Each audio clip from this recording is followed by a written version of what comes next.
시청자 여러분 안녕하십니까? 경제 인사이더들의 신박한 통찰과 함께하는 경제 인사이트 정철진입니다. 먼저 오늘 하루를 뜨겁게 달궜던 경제 뉴스 투데이 핫경제부터 살펴보겠습니다. 기획 오늘 열린 제35차 비상경제 차관회의 겸 제6차 물가 차관회의에서 슈링크플레이션 방지 제도화의 속도를 내 27일부터 제품 용량 변경 등에 대한 정보를 의무화하는 고시 개정안 행정 예고를 시작하겠다는 내용이 나왔습니다.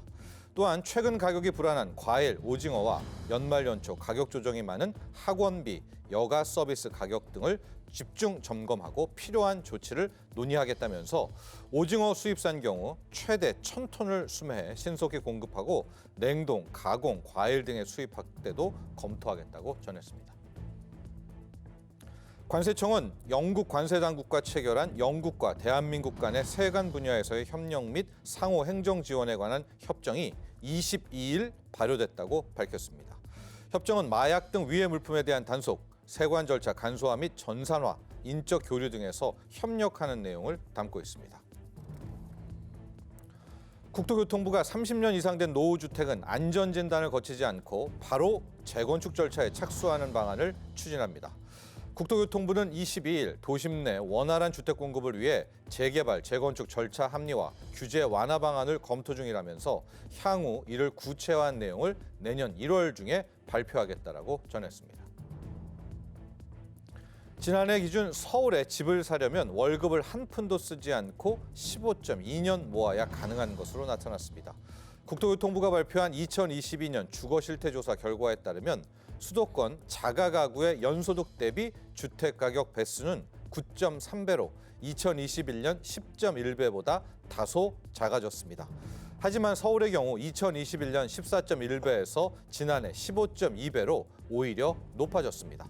지금까지 투데이 핫 경제였습니다. 여러분, 이 올해 2023년 한 해 동안 우리의 주식시장 어떻게 평가하시고 계십니까? 많은 전문가들이 2023년 그래도 2022년보다는 괜찮았다 이런 평가를 하지만 한 해를 돌아보면 이스라엘 하마스 사태, 또 SG 사태, 기타 등등 굵직굵직한 변수들이 투자자들의 가슴을 쓸어내리게 했던 그런 한 해이기도 했습니다. 하지만요, 이런 가운데 연말 연시 이 산타랠리 기대감이 갑자기 살아나고 있으면서 내년 2024년 국내 또 해외 증시에 거는 기대감이 아주 높아지고 있는데요. 오늘 경제인사이트에선 2023년 국내외 증시 전반적으로 돌아보고 2024년 내년 국내외 증시는 어떻게 흐를지 전망도 해보고요. 이와 함께 관심 가져볼 업종, 나아가서 투자 전략까지 자세하게 논의해 보도록 하겠습니다. 본격적인 오늘의 핫 이슈 이야기 나눠보기 전에 자세한 내용 먼저 화면으로 만나보시죠.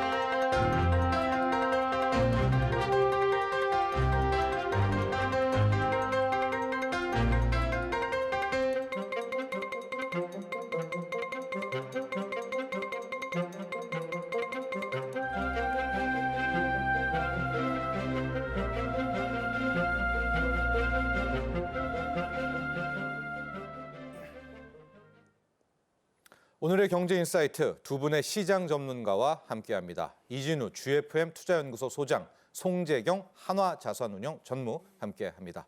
안녕하십니까? 안녕하세요. 네, 안녕하십니까? 안녕하세요. 네. 자, 먼저 두 분 모두에게 좀 여쭙고 싶습니다. 올해 시작할 때 상저하고다, 상고하저다 여러 가지 코스피에 대한 평가 많았는데 결과적으로 보면 상반기에 2,600, 또 지금 하반기에 2,600으로 네. 일단은 마무리 지어가는 모습입니다.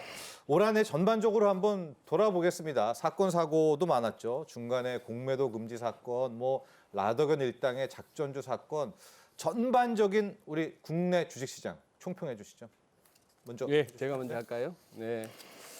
올 한 해만 이렇게 따지기보다는 조금 우리 참 누구나 겪기는 어렵지만 우리는 당대에 겪었습니다. 팬데믹이라고 하는 네. 코로나 사태 이후를 겪었었죠.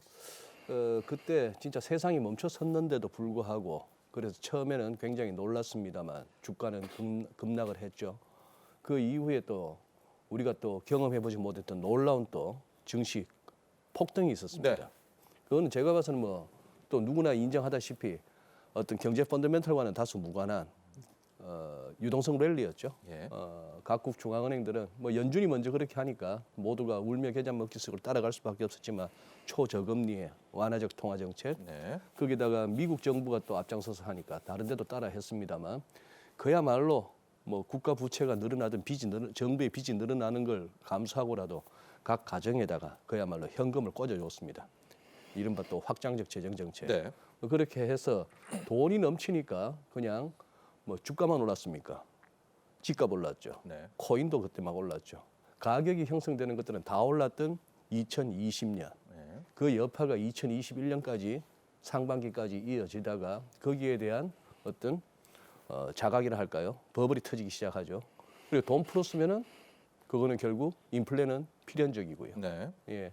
그런 상황인데 한번 시각적으로 한번 보고 갔으면 좋겠는데 우리 1-2 제가 보내드린 자료에 우리 코스피 주간 차트 한번 보시죠. 예. 주간 차트를 보시면은 지금 저 2020년에 저 모양입니다. 네. 자, 사실은 2018년 우리가 2,607포인트 했는데요. 고점이 2,600포인트로 기억하시면 되겠고 지금도 2,600. 네. 그때 2018년에 그 레벨에서 우리가 아직도 저러고 있습니다만 네. 자 코로나 이후에 저 올라갔던 부분 보이고요. 그 이후에 이제 어떻게 보면은 버블이 무너지고 인플레이션이 왔고 네. 그러면서 연준은 긴축을 감행했고 해서 저렇게 급락이 왔습니다. 급락이 왔다가 작년 9월, 10월 무렵에 이제 바닥을 잡고 올라가는데 네. 뭐 저는 그렇게 보고 있습니다. 여전히 이 팬데믹 당시의 유동성 랠리의 후유증을 앓고 있는 와중에 네. 지금 이제 계속해서 의심과 걱정의 벽을 타고 이제 반등을 하고 있는 중이다. 저는 뭐 이렇게 총평을 내리고 싶습니다. 그 의심은 네.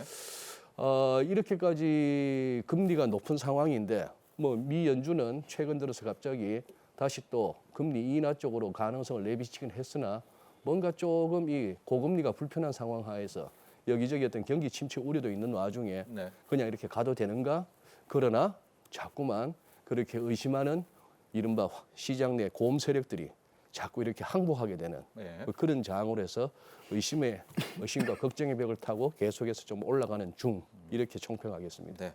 올 한해 주식시장 2,600에서 2,600으로 끝났는데 그러네요. 역시 코로나 때 있었던 돈 풀었던 네. 확장 정책 이후에 금리 상승으로 인한 긴축 이 여진이 계속됐던 한 되었던 해였다. 한 해였다. 네. 네. 이렇게 크게 매크로적으로 평가해 주셨고요. 송재균 전무님. 네.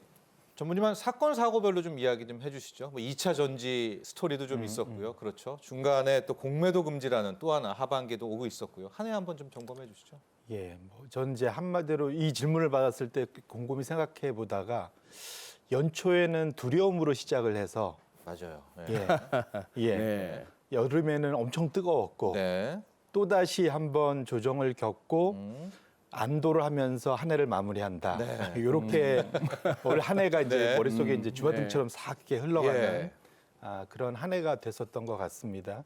그러니까 기본적으로 연초에 사실은 이게 또 이제 시장의 속설이 또 한 번 잘 맞은 한 해다. 뭐냐면 모든 사람들이 한쪽으로 쏠리면 시장은 항상 정반대의 결과를 낸다는 거죠. 예. 이게 뭐냐면 연초에 모든 사람들이 작년 정확히 기억하시면 지금은 너무 이제 주가가 올라와서 마음들이 편하지만 2020년도는 엄청나게 작년에는 마음고생 많이 하셨던 예. 한 해여서 예. 연초에 시작할 때 엄청들 걱정 많이 하고 시작했습니다. 그래서 모든 전망이 상저하고였어요. 맞아요. 상반기는 뭐 자신 없고 네. 빠질 것 같고 네. 하반기 가면 좀 살펴보자였는데 시장은 어찌 보면 정반대로 갔죠. 네. 상반기 엄청나게 랠리를 보이고 한 3분기 좀 조정받고 지금 최근 들에 이제 산타 랠리를 보이는 네. 한 2달 동안 결국은 시장에 항상 한쪽으로 모든 사람들의 컨센서스가 모이면 거기서는 더 추가적인 그러한 상승이나 하락 가능성이 적어지고 네. 항상 반대의 결과가 나온다라는 것이 이번에 다시 한번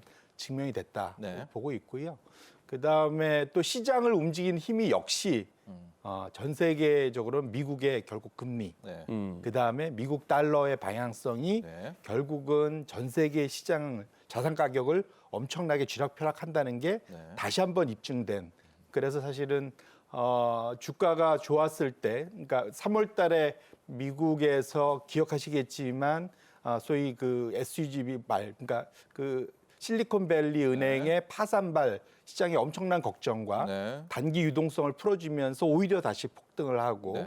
AI로 그 다음에 이제 금리가 이게 채권을 엄청나게 찍어낼 거다라는 걱정 때문에 채권 금리가 소위 네. 채권 자경단이 나타나면서 네. 금리를 폭등시키고 주가는 떨어지고 네. 채권 가격 떨어지고 이것이 이제 여름 이후 9월, 10월. 예, 가을까지 네. 8월 고점 찍고 9월, 10월 두 달 네. 동안 아주 폭락에 가까운 이제 장 조정이 있었고 그때 금리는 정말 너무 많이 올랐습니다. 맞습니다. 예, 무서울 정도로. 근데 네. 그랬다가 지금 이제 다시 10월 정확히 10월 마지막 주에 바닥을 찍고 예. 전 세계적으로 금리는 떨어지고 그다음에 달러도 약세로 가면서 예. 전반적으로 그 위험 자산들이 다시 가격을 회복하는 그런 한 해가 됐었다. 예. 마지막으로는 말씀 주신 대로 올해 전반적으로는 시장 전체가 최근 들어서는 전반적으로 다 좀 따뜻한 편이긴 하지만 네. 사실은 올해 전체로는 특정 업종, 특정 테마의 쏠림 현상이 맞아요. 어마어마하게 심했기 네. 때문에 사실은 올해 한 해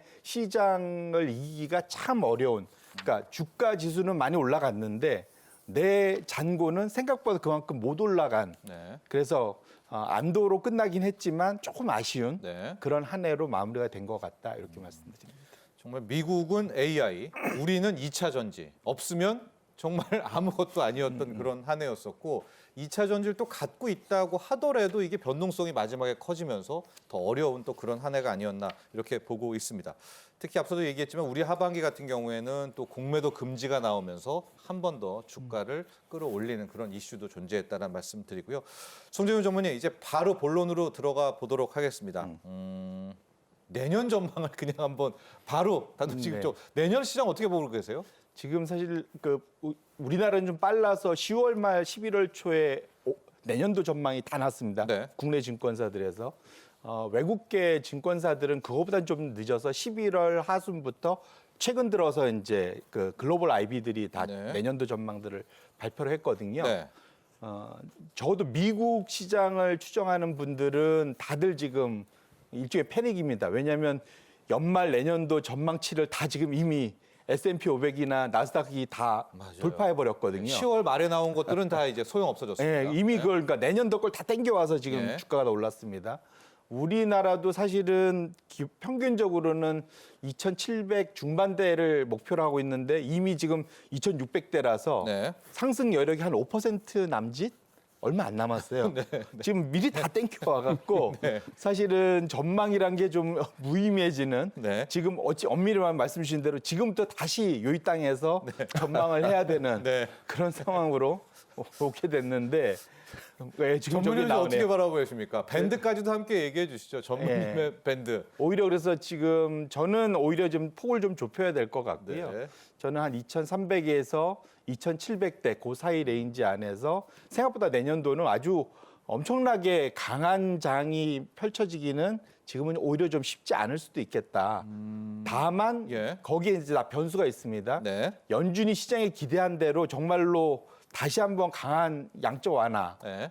책으로 되돌아서 준다면 네. 결국 금리 인하를 빠르게 해준다면 그러면 마지막 엄청난 강한 랠리가 펼쳐질 수도 있다 이렇게 보고 있고요. 네. 결국은 변수죠. 네. 결국은 연준이 어떻게 움직이냐인데 그건 아직 확정적이지 전혀 않습니다. 네. 그래서 이건 나중에 같이 논의를 해야 되겠지만 네. 지금 상황으로는 여전히 키를 연준이 쥐고 있다 이렇게 저는 파악을 하고 있고요. 네. 우리나라도 거기에 맞춰서 우리나라는 일종의 그런 독립 변수보다는 종속 변수에 가깝기 때문에 네. 결국은 미국의 장세가 어떻게 가느냐에 따라서 우리나라도 좀 뒤따라갈 확률이 높고 지금 현재 안에서는 밴드폭은 아직 우리나라는 상당히 좀 여전히 좀 갇혀 있는 상황이 연출될 가능성이 여전히 좀 높지 않을까 이렇게 네. 판단하고 있습니다. 자, 우리 송재윤 전무님은 내년 한 2,300에서 2,700의 박스권. 네네. 크게 박스권. 왜냐면 지금이 이미 2,600이니까요. 네. 다만 여기에는 상방으로 밀어올리는 변수가 있겠고요. 네. 또 하방으로 떨어뜨리는 리스크가 있다. 맞습니다. 요 얘기는 조금 있다가 하나씩 집중적으로 이야기를 해보도록 하겠고요.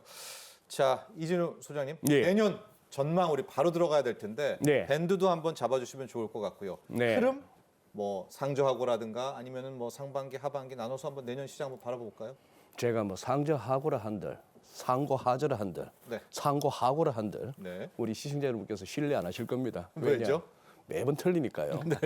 저만 틀리는 게 아니고 네. 국내 유수의 뭐 증권사들 그리고 늘 맞는 사람 없습니다. 한때 2022년 약세장에서 뭐 모간 스탠리, 마이크 윌슨 같은 사람이 꽤나 유명세를 탔습니다. 네.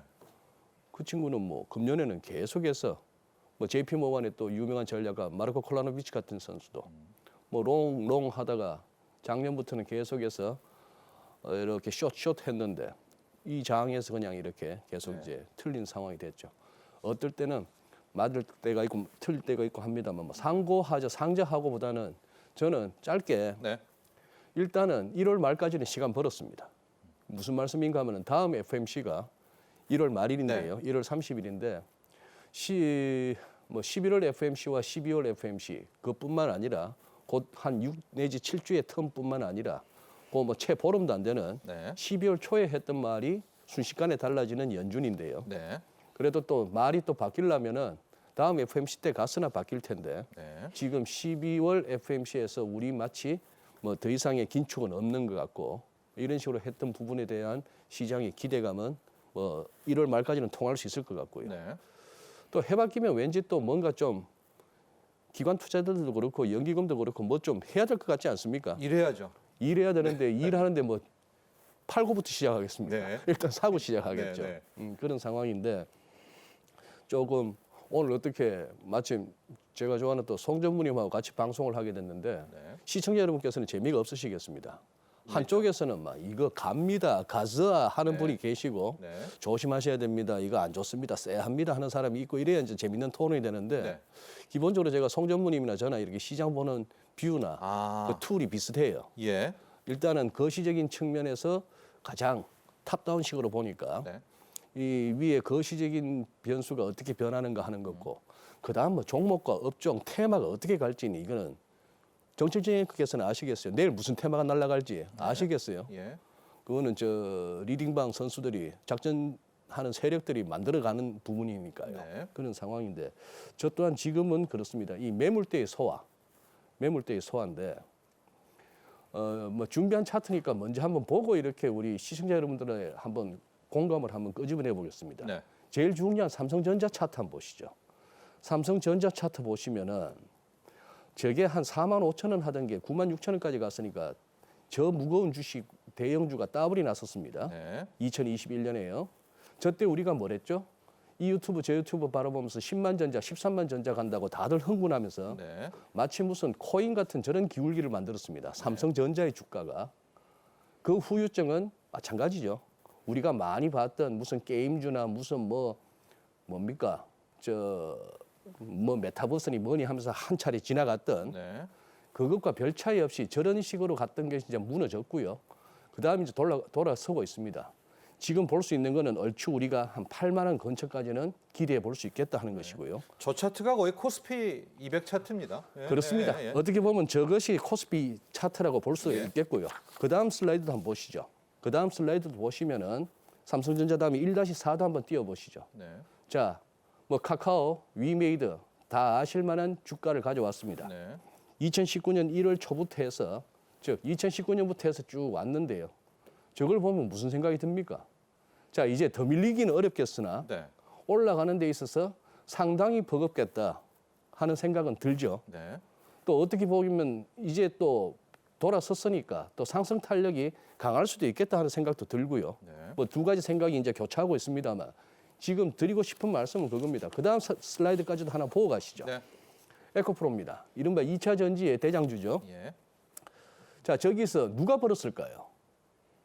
번 사람들이 있습니다. 네. 갑자기 진짜 큰 부를 이룬 분들도 있어요. 네. 그러나 지금 주변에 보면은 이 종목만 가지고 지금 가슴앓이 하시는 분들도 많습니다. 네. 차트 보시면 아시겠잖아요. 네. 이런 상황이 됐기 때문에 지금 이제 내년 전망을 함에 있어서 과연 이 매물대를 갖다가 아직까지 이렇게 버티고 있는 그 매물대를 갖다 뚫을 만한 새로운 돈이 우리 국내 개인들에게서 나올 것인가 아니면은 전반적인 전문의께서도 지적하신 전반적인 어떤 금리 글로벌 금리 하락과 또 달러 약세 이런 거에 기인한 바깥에서부터 들어오는 돈들이 저것을 다 열 수 있는가에 따라서 이제 지수 위쪽이 결정된다고 봅니다. 우리 이진우 소장님도 그럼 큰 틀에서는 박스 박스인데 상단이 막혀 있는 네. 거죠. 예. 간단하게 이렇게 생각해 보시죠. 지금 벌써 뭐 이쯤 이렇게 12월 들어서 장이 좋으니까 3,000, 뭐 3,200 외치는 선수들이 나옵니다. 네. 거기에는 저는 공감하지 않습니다. 네. 자, 우리 지금 이렇게 해서 아직 납회까지 거래일 기준으로 며칠 남았죠. 네. 크리스마스 세고 나서 화수목까지인가요? 사흘 정도 남았습니다. 그 사이에 이게 뭐 2,680이라고 하는 전 저점을 열지 모르겠으나 네. 2,670인데요. 그게 금년 8월 1일 날 찍었던 고점인데 2,668, 2,670이라 보시고 올해의 전고점입니다. 올해의 전고점 네. 그것까지도 열고 내년을 맞이할지 네. 아니면 이렇게 또 왔다 갔다 하다가 막 2,600 정도에 안착하면서 간다고 했을 때 이렇게 올 한 해 이렇게 좋았던 증시 내년에 지수만 봤을 때 한 10% 정도 오르면 좋은 거 아니에요? 10% 정도만 올라도 좋은 거 아닙니까? 그렇죠. 그럼 2,600이 10%면 2,800선까지. 그렇습니다. 네. 뭐 한 2,860 정도. 예. 이게 또 기술적으로도 또 이렇게 의미가 있습니다. 2,860이라는 것이 우리가 그동안 떨어졌던 3,316포인트에서부터 우리가 네. 2,140까지 떨어졌던 거기에 대해서 기술적으로 짚어지는 맥시, 즉 네. 이른바 뭐 파동 이론가들이 말하는 61.8%, 그게 한 2,860. 네. 그래서 3,000까지는 아니라 하더라도 많이 가면은 2,800 근방까지는 노려볼 수도 있지 않은가 뭐 이렇게 생각해 봅니다. 송재윤 전무님 이제 앞서 2,300, 400, 2,700의 박스를 예측하시다가 그러나 몇 가지 상승 변수가 터진다면 그 이상 이준유 소장님이 한 2,800도 얘기하고 있고 시장의 현재 상방론자들은 조심스럽게 3,000도 얘기를 합니다. 네. 본격적으로 상단을 치고 올라가는 이슈가 있다면 어떤 것들이 나올 때 우리가 2,700, 2,800 혹은 그 이상도 바라볼 수 있을까요? 어떤 좀 재료가 필요할까요? 첫 번째로는 연준의 그러니까 이전까지는 과잉 긴축이라고 볼 수 있었죠. 네. 엄청나게 역대급으로 빠르게 금리를 올렸다면 혹시라도 내년 상반기에 초나 이럴 때 뭔가 악재, 신용 이벤트든 뭐가 악재가 났을 때 거꾸로 이제 연준이 과잉 완화로 네. 돌아서 준다면 그거는 버블을 다시 한번 키울 수 있는 첫 번째 시그널이 될 수가 있겠다. 지금은 하겠다고 했는데 네. 진짜 하는 거예요. 그렇죠. 네. 지금은 시장은 너무 많이 땡겨놔서 네. 사실은 연준이 내년 3번 금리를 한다고 그랬는데 시장은 6번 이미 네. 반영해 놨잖아요. 그럼 3번 하면 연준이 말한 대로 가면은 시장은 오히려 실망할 수도 있겠죠. 네. 근데 적어도 정말로 6번 할 정도로 강하게 완화책을 써주고 네. 지금 양적 긴축하고 있지 않습니까? 큐티어. 예, 큐티하고 있는 것도 멈춰버린다거나 뭐 네. 이런 그런 강력한 이벤트가 나온다면 사실은 위로 3천 아닌 그 이상도 사실 볼 수 열 수 있겠죠. 있다. 네. 미국도 마찬가지고요. 네. 일단 그게 이제 연준의 과잉 완화. 과잉 완화가 네. 일단 나올 수 있으면 충분히 위로 더 열려 있다 볼 수 있을 네. 것 같고요. 두 번째로는 중국입니다. 사실 올 초에 예. 중국을 상당히 우리가 기대를 많이 했었습니다. 왜냐하면 항상 구원투수는 중국이었거든요. 2008년도 글로벌 금융위기 때 전 세계가 다 넋놓고 있을 때 중국이 자기 돈 털어서 양적 완화하고 재정 네. 부양책 쓰면서 시장을 완전히 끌어올렸었잖아요. 이번에도 그러지 않을까. 코로나 끝나고 코로나를 중국이 다른 나라보다 한 해 더 늦게 끝냈지 않습니까? 예. 그래서 올 초부터는 엄청나게 재정 부양책 쓸 거라고 생각했는데 기대만큼 안 왔습니다. 네. 오히려 중국 부동산이 꺼지면서 시장이 엄청나게 걱정을 해서 네. 지금 홍콩 ELS 투자하신 분들은 매일 지금 냉가슴 앓고 있는 그런 상황이 됐죠. 예. 그런데 이제 중국이 내년 3월에 지금 양회를 앞두고 대략적으로 예측되는 게 내년도 5% 경제 성장률 예. 발표할 것 같고 그것을 이루는 방법이 예. 뭘로 나올 거냐. 지금까지는 좀 안타깝게도 그냥 인프라 투자라는 기존 방식 그대로 올 것 같은데 네. 진짜로 시장이 바라는 거는 미국에서 2020년, 21년도에 했던 재정 부양책 정말로 수표를 개인들한테 쏴줘서 소비를 진작시켰던 네. 이런 것들을 중국에도 좀 원하고 있거든요. 그래서 유동성을 또 푸는 그런 거죠. 예, 이건 예. 그 유동성 정도가 아니라 이거는 실제로 돈을 주는 거니까 예, 예. 이거는 유동성보다 더 센 거죠, 사실 예. 재정부양책은. 근데 그것을 만약에 중국이 조금이라도 해줄 수 있다면 이거는 상당한 업사이드 방향성이 될 수 있다. 그래서 위 상단을 뚫으려면 이런 큰 두 가지. 그 다음에 마지막으로 유럽이 이제 사실상 4분기부터 침체에 들어갔는데 네. 두 분기 연속 마이너스 성장입니다. 빠르게 이게 얕게 끝나고 내년 상반기엔 좀 돌아설 수 있다면 그럼 이런 세 가지의 조합들이 있다면 충분히 현재 제가 아까 좁게 봤던 그 상단을 충분히 뚫고 올라갈 수 있는 상방 압력이라고 해야 될까요? 네. 이런 것들이 생길 수 있겠다 이렇게. 반대로 하방 압력은요. 가령 이제 리스크입니다. 이런 리스크가 터지면 오히려 밑에 박스도 깬다. 지금 뭐 2,300 정도로 예상을 하셨지만 네. 더 나빠질 수 요인도 일단은 요 좀 악재, 요 리스크 쪽도 한번 점검해 주시죠. 앞에 말씀드린 세 가지의 정반대로 가는 거죠. 첫 번째로는 네. 연준이 생각보다 긴축할 수 있습니다. 이게 왜 이렇게 말씀드리냐면 다들 좀 요즘 걱정하는 게 파월이 너무 일찍 축배를 든 거 아니냐? 12월 캠페인을, FOMC 때. 예, 예. 너무 빨리 너무 자신감을 비쳤다.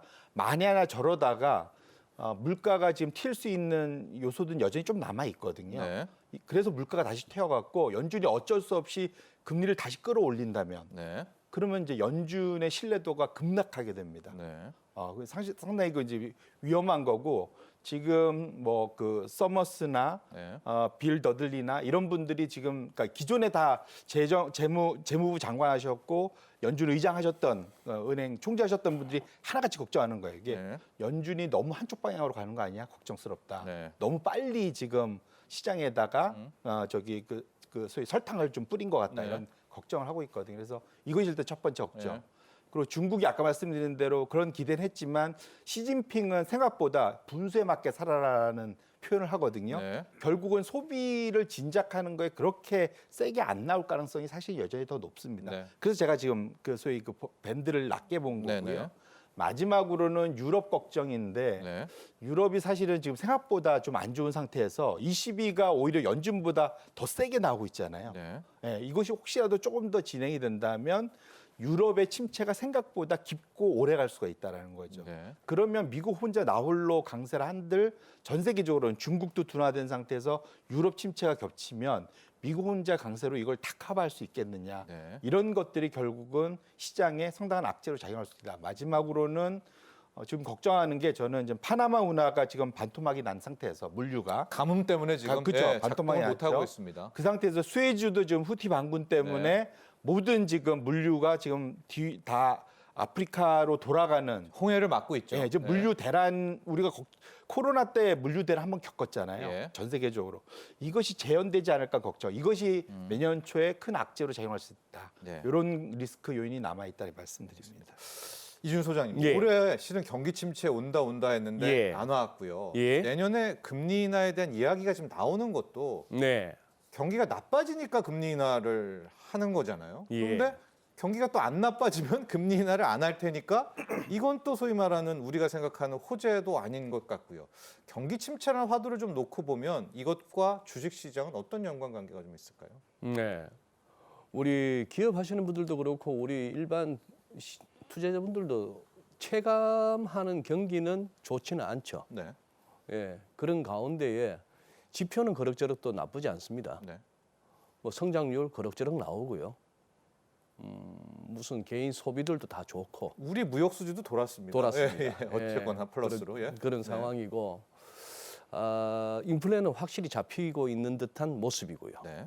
지금 송 전무님 말씀하신 저 어떤 그 물류 쪽에서의 하나의 노이즈가 이게 진짜 인플레를 갖다가 다시 또 재점화할 수 있는 변수로까지 갈 수 있는가 이 부분은 또 모르는 얘기인데 네.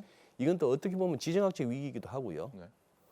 지금도 전쟁 없이 지내던 그동안 20세기 이후 후반 이후에 이런 상황에서 지금도 두 개의 전쟁이 진행 중이지 않습니까? 네. 러시아 우크라이나 뭐 지지부진합니다만 그러고 있고요. 이스라엘과 저 하마스 간의 이 부분도 이게 아직까지는 조금 불씨가 남아 있는 그런 상황인데 자 지금 무엇보다도 저는 그것입니다. 내년은 2024년은 선거의 해입니다. 미국이 4년 만에 선거를 맞이하고요. 네.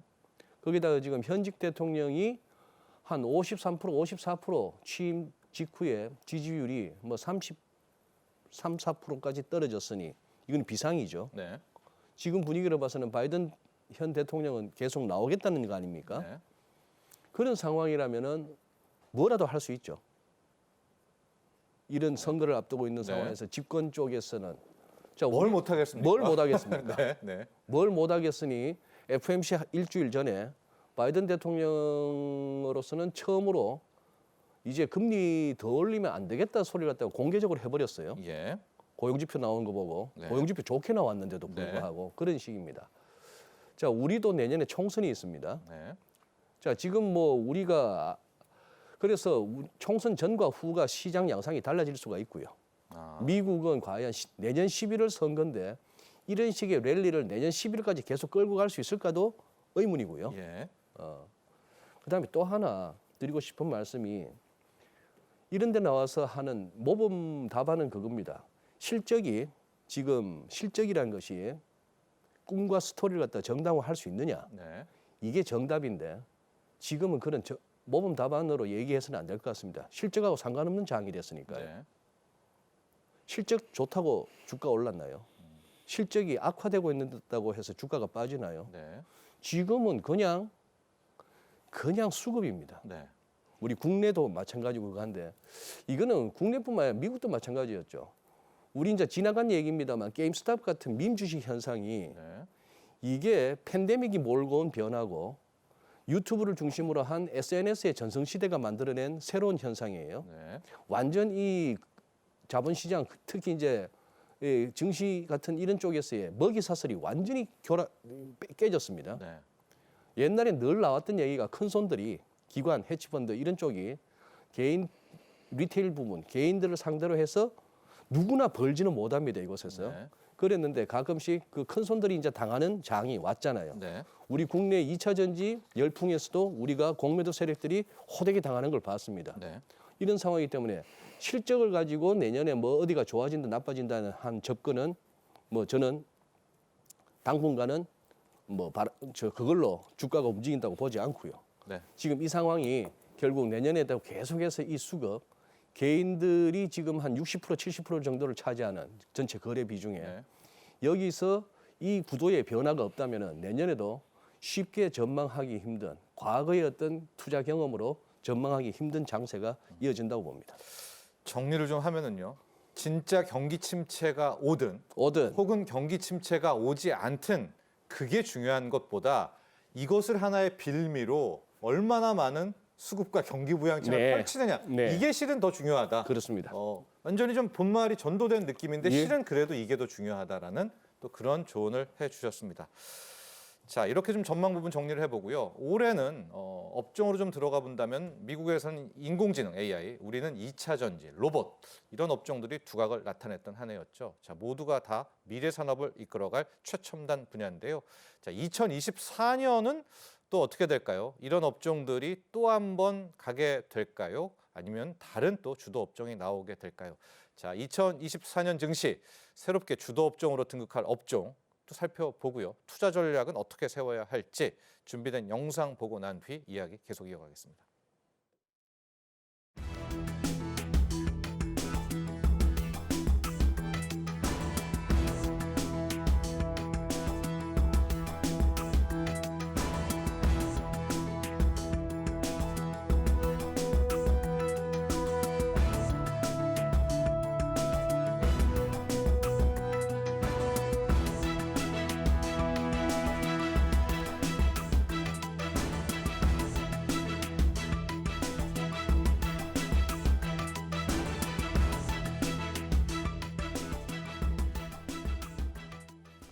이준우 소장님, 예. 올해 특히 나스닥 보면요. 예. 거의 S&P 500이든 나스닥이든 무너질 뻔 하던 것을 살린 것이 예. AI입니다. 예. 생성형 AI, 챗 GPT 이 이슈 정말 한 해를 자극했고 시세도 나왔습니다. 내년에도 지금 뭐 많은 증권사 리포트들 보면 AI 업종 또 많은 추천이 돼가고 있거든요. 네. 내년도의 AI 업종 어떻게 바라보고 계십니까? 네, 지금 어쨌거나 뭐 시장을 갖다 이렇게 들뜨게 하는 어떤 좋은 재료라고 생각하고요. 네. 그때 생각하시면 될 것 같습니다. 2000년 닷컴 버블 무너지기 전에 한 3, 4년. 네. 그때를 생각할 것 같으면은 우리 국내에서도 그랬습니다만 그때는 진짜 회사 이름에 텔자 들어가고 닷자 들어가고 컴자 들어가는 건 다 날라갔습니다. 네. 그 이후에 아마 한 7, 8할은 다 회사가 사라졌습니다. 네. 미국도 그랬고요. 네. 그랬다가 지금도 아마 당분간은 무슨 AI 관련주라고 이렇게 분류되고 방송되고 하는 것들은 시세를 낼 것 같습니다. 예. 아, 내년에도요? 네, 당분간은 낼 것 같아요. 당분간은요? 네. 과연 우리나라에서 그 AI 관련주로 분류되는 것 중에 진짜 AI와 연관되는 회사가 있느냐 없느냐를 따지는 것은 지금 무의미하고요. 네. 초기에는 그냥 덩달아 같이 가는데 네. 그 중에서 적절할 때 빠져나오시면 될 것 같습니다. 예. 살아남을 회사는 미국에도 몇 개 안 되고 국내에는 거의 몇 개 안 될 것 같습니다. 그러나 업종으로 본다면 AI가 역시 2023에 이어서 한 해 더 갈 가능성은 높다. 지금은 그게 장사가 됩니다. 네. 송재현 전무님, 반도체 이야기 좀 해봐야 될 것 같습니다. 반가운 소식이요. D램 같은 경우에는 드디어 가격 바닥을 찍었다라는 게 정설입니다. 뭐 낸드나 이런 기타 등등은 좀 아직 시간이 필요하다고 보여지는데요. D램 가격이 이렇게 좀 바닥 찍고 올라오고요. AI 반도체, 뭐 어쨌든 AI라는 것도 반도체와 엮여 있고 반도체 업종은 내년 어떻게 바라봐야 될까요?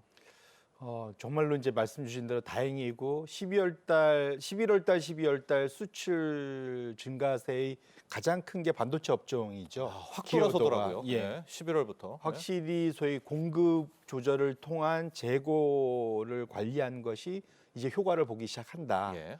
일단 첫 번째 그렇게 보고 있고요. 두 번째로는 아까 이제 인공지능 소장님께서 잘 말씀 주셨지만 인공지능형 정말 하이엔드죠. 거기에 예. 이제 없어서 못 파는 예. 그러한 그 관련된 HBM이나 예. 관련된 것들이 확실히 지금 이미 내년도까지 계약이 마무리된 걸로 다 알려질 정도로 네. 그쪽은 정말 뜨겁다. 네. 문제는 이것의 비중이 작다라는 게 우리 입장에서는 예, 매출에서 차지하는 비중이 작다라는 거죠. 네. 그런 측면에서 놓고 보면은 결국은 이런 하이엔드 반도체 수요, 반도체 비중이 좀 폭발적으로 더 빨리 늘어야 될 텐데 네. 그것이 좀 시간이 좀 걸릴 수 있다라는 것은 좀 기억해 두실 필요가 있을 것 같고요. 네.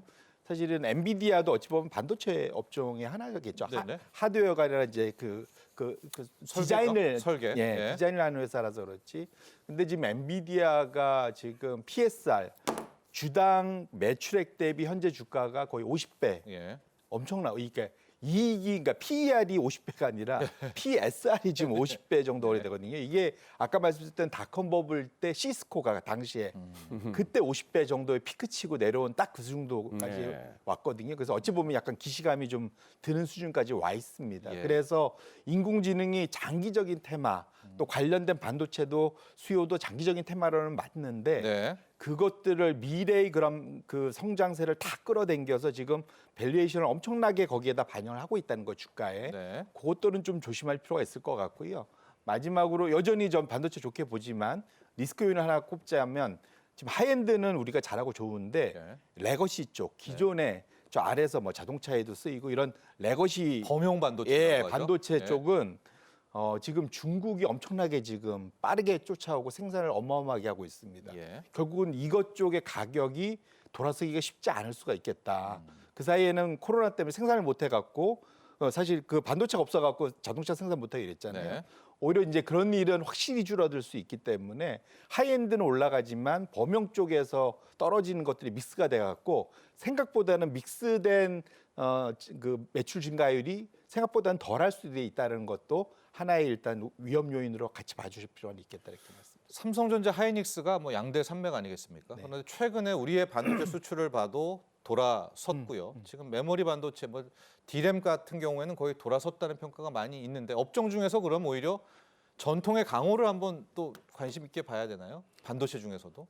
그렇죠. 그러니까 결국은 지금 말씀 주신 대로 격가지들이 다 같이 인공지능이라는 이름하에 다 가고 있는데 네. 그래도 만약에 돌아선다면은 사실은 SK 하이닉스가 퓨어 반도체 업체로 먼저 갈 거고 예.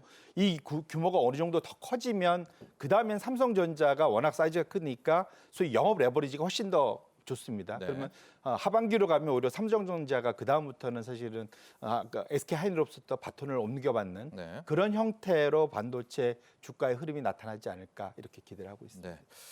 이진우 소장님, 네. 이 업종도 짚어봐야 될 것 같은데요. 네. 2차 전지입니다. 예. 네. 올 한 해 뭐 2차 전지의 한 해였습니다. 코스피나 코스닥 모두를 보자면은요. 예. 내년에도 2차 전지 업종 올해와 같은 모습을 유지할 수 있을까요? 혹은 뭐 상방 요인, 하방 요인 한번 정리해 주신다면요. 네.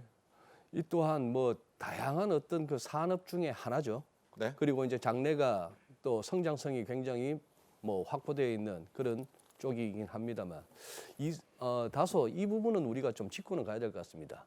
너무나 그야말로 광풍이라 할 만한 네. 그걸 겪고 나서 여의도의 금융투자업계에서 2차 전지에 대한 리포트를 내지를 않고 있습니다. 현재 그렇습니다. 예, 네. 대부분의 또 뭐 저 같은 이런 사람들도 2차 전지의 질문에 대해서는 네. 될 수 있는 대로 언급을 회피하고자 하는 거. 이거는 안 좋은 현상이거든요. 네. 왜 이래야만 되는지요? 그런 식이고 어떤 프레임 씌우기 이런 것들은 자 내가 들고 있다, 내가 없다에 따라서 이렇게까지 우리가 막 다툰다는 것은 그거합니다. 네. 자, 다시 온자면은 저는 그렇게 봅니다. 너무 과도하게 땡겨왔던 그리고 어떤 쏠림으로 인한 그 부분이 또 급격하게 조정을 받았습니다. 네. 이제는 2차 전지에서 2020 작년 같은 그런 랠리를 갖다가 기대하는 것은 아니라고 보고요. 올해 상반기요? 예. 올 상반기 같은 올 상반기 같은 예, 그런 랠리는 이제 있다고 보기는 힘들고 여기도 이제 한 차례 이제 급등과 급락을 겪고 나서 다른 것과 똑같이 이제 실적 보고 일종의 옥석 가리기인가요? 예, 옥석 가리기와 더불어 이제 여기서 광풍은 지나갔다고 봅니다. 예. 이제는 갈만한 회사, 못 갈만한 회사, 그리고 네. 그 밸류에이션에 대한 좀 더 차분한 어떤 점검하에 그렇게 가는 것이지. 이제는 뭐 토끼몰이, 소몰이 뭐 이런 식으로. 다만 아직까지는 약간의 후광 효과는 살아 있는 것 같습니다.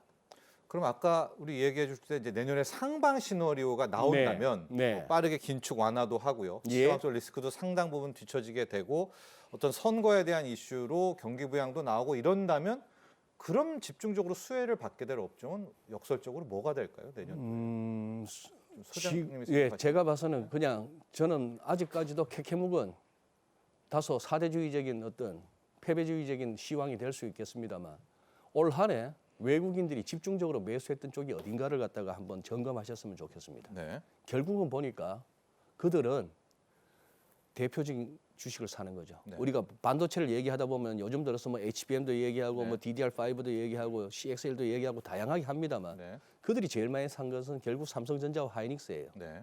그렇게 본다면은 그들은 뭔가 이렇게 대장주 그리고 길게 갈 수 있는 네. 그런 어떤 근본 있는 주식들 갖다 산다는 얘기죠. 네. 계속해서 이 그동안에 소외됐던 쪽에서의 키 맞추기가 이루어질 것인지 아니면은 지수가 진짜 가는 장이라고 한다면은 지수를 끌고 갈 수 있는 대장주들을 붙들고 갈 것인지 거기에서 아직은 그래도 외국인의 그 영향력 뭐 한국에서 한번 호되게 한번 당했습니다만 그들이 계속 모으고 있는 쪽 그쪽을 저는 집중하고 싶습니다. 네.